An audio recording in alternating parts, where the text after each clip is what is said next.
The sun was approaching its zenith, and that was beginning to make Aiton nervous.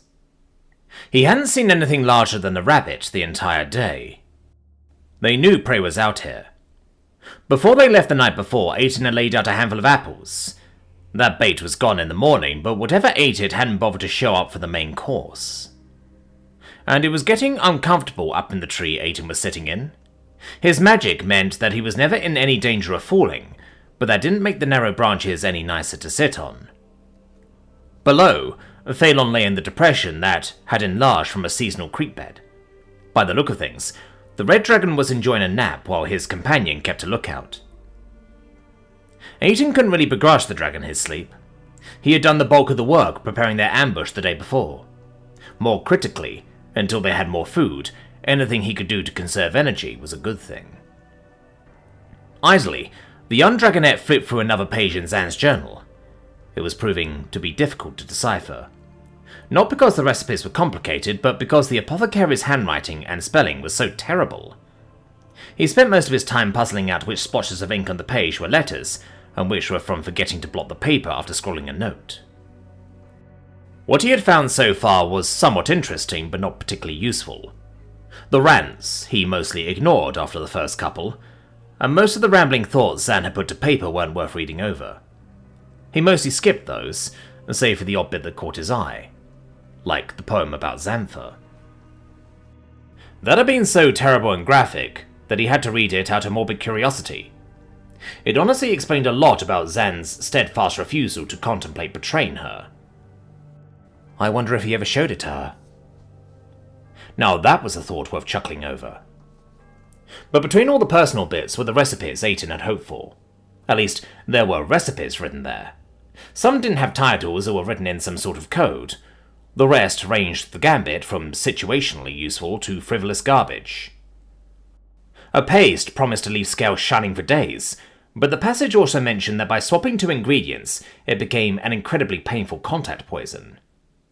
Instructions for an energy draft had promise, but a couple of the ingredients were also listed as part of a concoction to remove fungus from around talons. He decided that risking it wouldn't be the best idea. The rest ran a similar gauntlet, often also requiring ingredients he didn't have. Frost powder from a white dragon, for example, or newly sprouted buds from a rosebush, and he didn't even know what potash was. There wasn't a single thing among any of it that looked like a way to stop the infection that was beginning to grow in his wings. And it was definitely growing. The tears were puffy and warm to the touch, painful too, more so than before, and the faint, sickly sweet scent of a festering wound was beginning to grow stronger. He was pushing past a rant about the nobility, a frequent target of Zan's hate, when a line caught his eye. At first he thought it was the usual stream of consciousness notes about plans for revenge against everyone who had wronged him, but a name stood out. Killing them is easy. Poison. Water system protected, but not always the gutters. Do they check what's past the first layers of soap? Contaminate utensils before a feast, but then they get smart. Get them to fight each other? Feuds? Ask Xana. She was one of them. She'll know. That didn't make sense. Not that most of Zan's ramblings did, but it seemed like he was implying Xantha had some sort of inside knowledge about the nobility. Aiton couldn't imagine a former huntress from the frontier would be aware of any noble intrigues. He himself only had the barest of understanding of how the prominent families felt towards his own family, which generally boiled down to apathy and disdain. But what was it she said when I first woke up? How one of her huntresses caught Dad's eye? He was still drugged and confused at the time, so he hadn't realized the significance of Xantha's words. Maybe she was exiled by her family. That would explain Zan's comments and how much he hates nobility. That was something to think about. Later, when he wasn't searching for some way to keep alive the faint hope that he would fly again someday. His hope grew upon reading what was on the next page. It was enough to send him scampering down the tree to find his pack. Inside were dozens of little stoppered vials, as well as a mortar and pestle and other implements of an apothecary. Aiton had packed them for just this opportunity. Only 4 were important to him at that moment. He mumbled to himself as he dug through the sack. 2 talon fungus powder? There it is. Paleweed? Didn't Zan mention that? White willow bark? Damn, not much left. But there's plenty of frilled puckroot extract at least. It was far from the same recipe that he remembered Zan using, but according to the barely legible notes, this one promised to improve healing speed and reduce scarring on wounds. More importantly, nothing in the next 15 pages showed anything helpful. Everything else was blank. This was his best and only option. Nothing about the instructions were particularly complicated. He just had to grind the right proportions of white willow bark and paleweed, then add the 2-talon fungus and finish with a few drops of the puckroot extract. Mix with an equal part water and apply directly to the wound. The problem was getting the proportions right. He didn't have a scale and there wasn't any way to compare a chunk of bark to a few strands of dried grass. Eventually, Aiton ground the two materials separately, then used a set of measuring spoons to get the right amounts. He winced when he realized the recipe had required nearly his entire supply of willow bark, but there wasn't any helping it. He would just have to get it right the first time. Once all the grinding and mixing was done, Aiton was left with a paste that smelled like stale ale, mixed with crushed grass and looked like thick grey gruel. Hesitantly, he scooped up a glob with one finger. There had been a note that this stuff tended to cause discomfort upon application. The faint tingling where it touched his fingertip may or may not have been his imagination. Before he lost his nerve, Aiton touched the paste of the rip in his left wing. It stung horribly at first, then the pain seemed to seep deeper and get worse. He had to wrap his hand around his own muzzle to keep from screaming, while his tail thrashed back and forth as the agony peaked. Gradually, the pain subsided. Aiton gasped for air, panting as quietly as he could. Once he had control over his breathing again, he looked fearfully at his wing. From the pain, he had expected to see a patch of flesh seared away, like from a black dragon's breath, or even a spot of dark corruption. Instead, the bruising was noticeably reduced around the point where he had applied the concoction. With a trembling finger, he brushed the spot once again. It hurt, but not as much as he remembered. Maybe the nerves had been overloaded by the medicine, but Aiton hoped that it was actually a good sign. "Of course I'm not done yet," he murmured, looking towards the remaining grey paste. That pain was a steep price to pay for keeping his wings, one that he was willing to pay. By the time it was over, Aiton was trembling like a leaf. Even the tips of his fingers were throbbed slightly. Whatever was in the medicine wasn't friendly to unprotected flesh. But he thought the wings were looking better. A trickle of blue blood leaked from places, but the swelling might have gone down just a little. And it might have just been that the treatment had burned away the nerves, but there wasn't quite as much pain as before. However, it remained to be seen if it would be enough. Aiton looked up with a shuddering sigh and noticed that Phelan had his eyes open and was staring at him. "You found something?" he asked, surprisingly quietly for his size. In response, Aiton unfolded his wings to show the salve-covered wounds. Phelan snaked his head forward and examined the gashes with a critical eye. When he sniffed them, he scrunched up his snout. It was such an incongruous look that Aiton had to choke back a laugh. That earned him a sharp look, but the dragon only said, "It seems no worse, at least." "Hopefully better than that, with how much it hurt." "And is there any sign of our prey?" The sun had moved noticeably since Aiton slid out of the tree and into the stream bed. He scampered out to the trunk of his chosen tree and up his trunk. Climbing wasn't a skill creatures born with wings generally put much stock in, but sharp talons and a magically enhanced sense of balance did wonders to make up for lack of practice. Thankfully, it didn't look like he had missed anything. The pile of apples was still undisturbed and there was nothing to be seen among the tall grass. It was almost disappointing. Except... It took a few seconds to realize what he was seeing. He had been looking for pigs, small, fast, and low to the ground. What he saw instead was none of these things. And when the scale registered, Aiton's ears pricked straight up in surprise.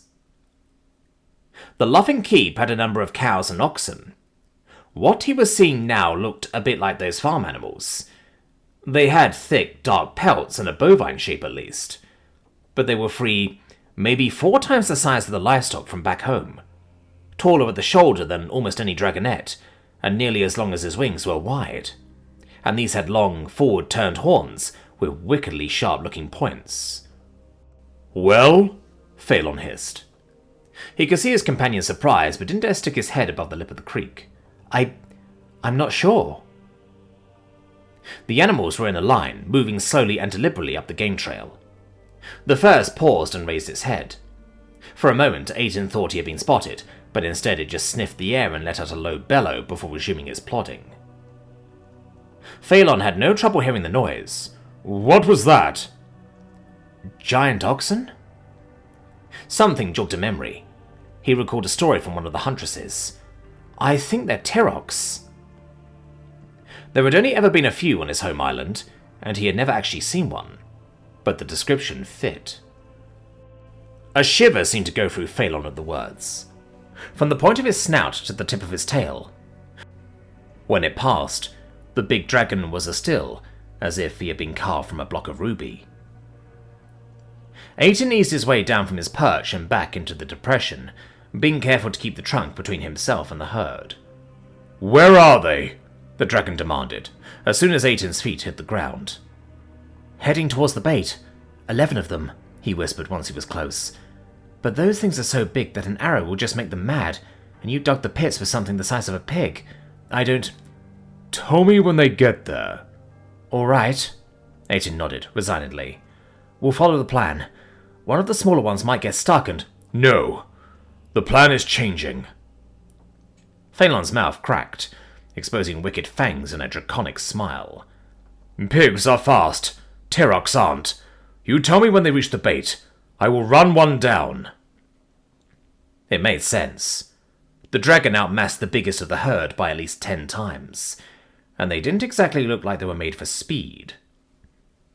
Aidan nodded and crept back up to his lookouts. Sure enough, the Tyroks were taking their sweet time, treading slowly up the path in a single file.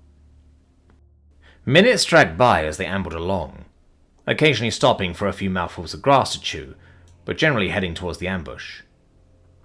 From time to time, the leader would raise its head to sniff the air, and then call out to the rest. It hadn't been luck that kept the scent of a dragon out of the noses of those great beasts. The slopes of the depression muted the wind, and the mild breeze above didn't so much as ruffle Phelan's wings as he waited. When the path turned slightly, revealing the pile of apples in the middle of the trail, the lead Tyroks let out an excited bellow and picked up the pace. From this close, Aidan wasn't sure one of his arrow's iron points would even pierce the shaggy hides of these beasts. Maybe if he hit an eye or the neck, but he wasn't that good of a shot. The front Tyroks reached the apples and started to dig in. It was quickly interrupted. Another butted it aside to get his own share of the bounty. The first was having none of it. He, at this point, his sex was very clear, squared up against the other male and let loose a titanic bellow. His opponent rose to the challenge with a bellow of his own, and then charged. Their wicked horns met with a crash as the pair fought for control over the prize. Aidan also figured that it would serve as a perfect distraction. He caught Phelan's eyes and waved towards the herd. Originally, the plan had been to come out breathing fire and sending his prey running, but Phelan adapted quickly to the unexpected opportunity. Staying low and moving surprisingly quietly for such an enormous creature, the dragon stalked forward. Not that something that big could stay unnoticed for long. The grass only came up to Aidan's chest and didn't do anything to hide an adult dragon, but his approach brought Phelan a few seconds. It was enough to cover a third of the distance to the herd before the first Tyroks bellowed out an alarm. That was Phelan's cue to start sprinting. Unfortunately, red dragons weren't exactly built for speed. At least his crippled wing wasn't dragging behind him. Between them, Aidan and Phelan had managed to rig up a makeshift sling of sorts. Really, it was just a few lengths of rope and scrap cloth, enough to secure the ruined limb to Phelan's body while he moved.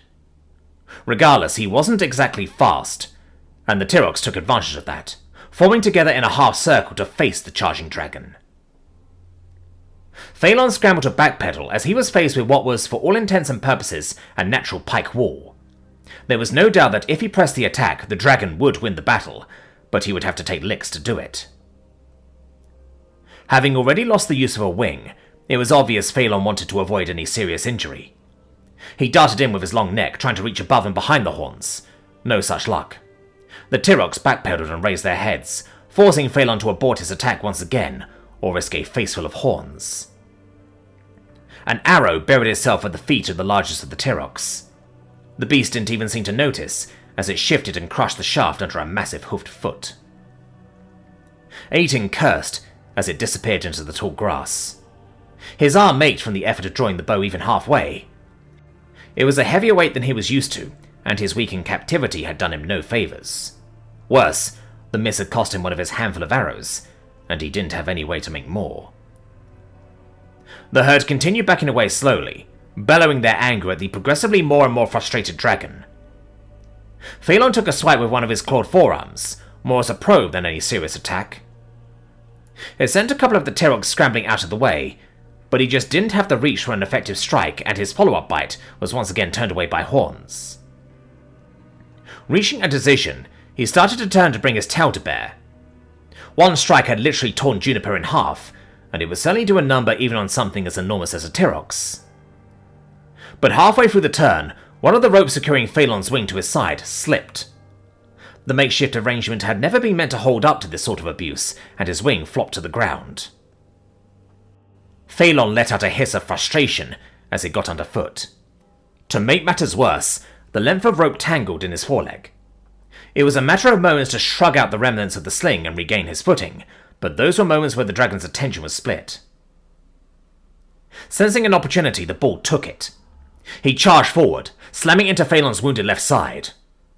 The dragon roared in pain, loud enough that Aiden nearly had to cover his ears. It sent the Tyroks back a step as well, but seeing a predator in distress, the rest of the herd ignored their discomfort and began to close in. Phelan never led them. His roar turned into a whoosh as fire exploded from the red dragon's maw. The tone of the Tyroks' cries turned to panic as the sky above them turned to flames, and the heat singed their coats. Most stumbled backwards and out of range of mutual support. Quick as a flash, Phelan cut the flames and snaked his head around. He locked his jaws around the neck of the Tyroks that had tried to gore him, and shook. The snap of bones could be heard throughout the clearing, sending the rest of the herd scattering, as the Tyroks' cries of terror ceased with an abrupt finality. Phelan gave the suddenly limp body one more shake just to be sure, and then dropped the carcass to lose a victorious roar towards the sky above.